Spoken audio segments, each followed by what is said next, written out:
شلون وضعيتك؟ سؤال بسيط بس ليش يضوجك؟ لأن هو صارت الفلسفة كلها. شوف روما العظيمة سقطت لأن ما انتبهت لوضعيتها، وهذه هي بداية النظرية الوضعية اللي ساطرين بيها هسه. صدق شلون وضعكم؟ زينين؟ خليكم ويانا.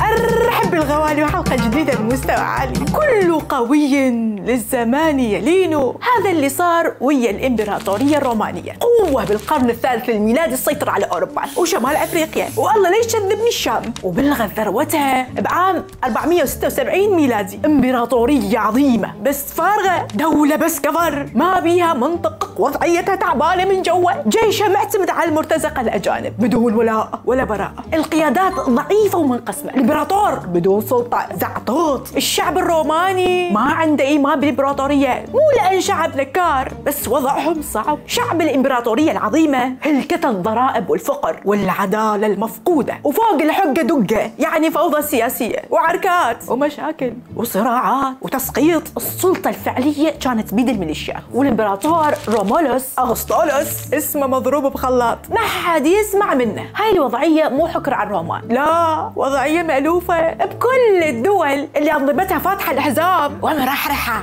لحد ما إجا خير من الخيرين، واحد صغير ابن الصدفة اسمه أودواكر، كان قائد جرماني من قبيلة الهيرول، معلومات مالها قيمة، مجند مرتزق بالجيش الروماني. الغريبي الخير ابن الخير لا كان عنده هدف خارجي ولا مدفوع ولا طامع بالتاريخ، واحد من فئران السلطة بالنظام اللي صنعهم غباء الحكام وفساد المنظومة. شاف الإمبراطور الطرطور رومولوس أغسطولوس لا يحل ولا يربط، ما عجبه يمشي ويتحكم بيه واحد أخبن، اتمرد عليه، راح له للقصر، قال له يلا اتوكل من القصر اطلع. رومولوس قال له شنو ولا روح؟ قال له جبت لك قرار إزالة من الحكم. هي طيبة قلبي دي اللي مشند لحين، يلا تقلب، لا اجيب لك الشفر الاصفر اللي تهدون بيه محلات الناس. قال له لا لا لا لا لا لا اطلع بكرامتي. اجا أودواكر جاب ابو الطابعة، قال له اطبع لي كتاب الى من يهمه الامر، ونسخة منه للامبراطورية الشرقية ونسخة منه للامبراطور الشرقي. الامبراطور الشرقية؟ الامبراطور الشرقية شنو؟ مسلسل صعيدي. ايوه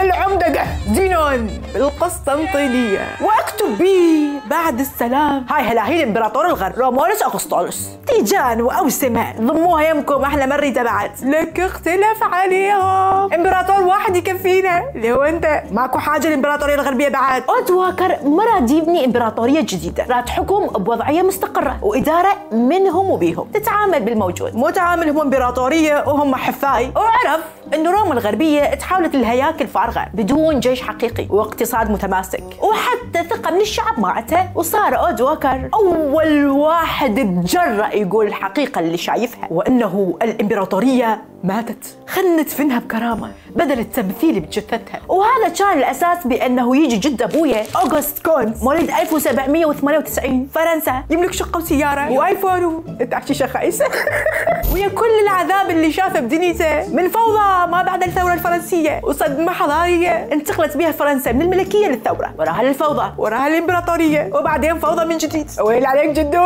مليان عقد نفسية جدو الله يرحمه. كان يسولف لأبويا يقول له أنا شاهد على انهيار الثقة بالسلطة والدين والأخلاق والعقل نفسه، خطية مضروب كآبة. يقول شفت مجتمع يبحث عن معنى وما قادر يلقاه. ابويا كان يحشش وياه، قال له دير له بألف معنى، قام جدو وضربه بالمقوار، شق راس ابويا. جدو كونت يقول المجتمع ما ينهار فجأة، اكو علامات انهيار تشبه علامات الحمل، تبين انه النظام يتآكل تدريجيا، يعني الدول اللي تشوف فيها فساد اداري، اقتصادها ما مستقر او مو موجود، الشعب ما يثق بالنظام، الجيش ضعيف، فوضى سياسية، مشاكل بالبيئة والصحة. اذا شفت هاي العوامل بدولة سلم لي اذا بقى النظام بيها. وبدأ عام 1822 تأسيس النظرية الوضعية بكتابه الأول، خطة لأعمال علمية لازمة لإعادة تنظيم المجتمع، ورجع طورها بسلسلته الشهيرة دورة في الفلسفة الوضعية، وقال بيها لو كانت روما تفكر بوضعية كان ممكن تتنبأ بانهيارها أو حتى تمنعه، بس هي تجاهلت الحقائق وأصرت على تفسيرات رمزية مثل الجاذبية قانون طبيعي، المجتمع هم عنده قوانين تحكمه، فإذا زاد الفقر وزاد الظلم احتمال الثورة يزيد، وهذا أساس كون كونت بنظريته الوضعية اللي أسس بها علم الاجتماع، وعلمنا أن نجتمع بالخير ونفكر بالأسباب العلمية للي يصير بحياتنا، مو بالغيبيات والخرافات ومشاعر الكره والحسد. إلى هنا وتنتهي. عود عليكم.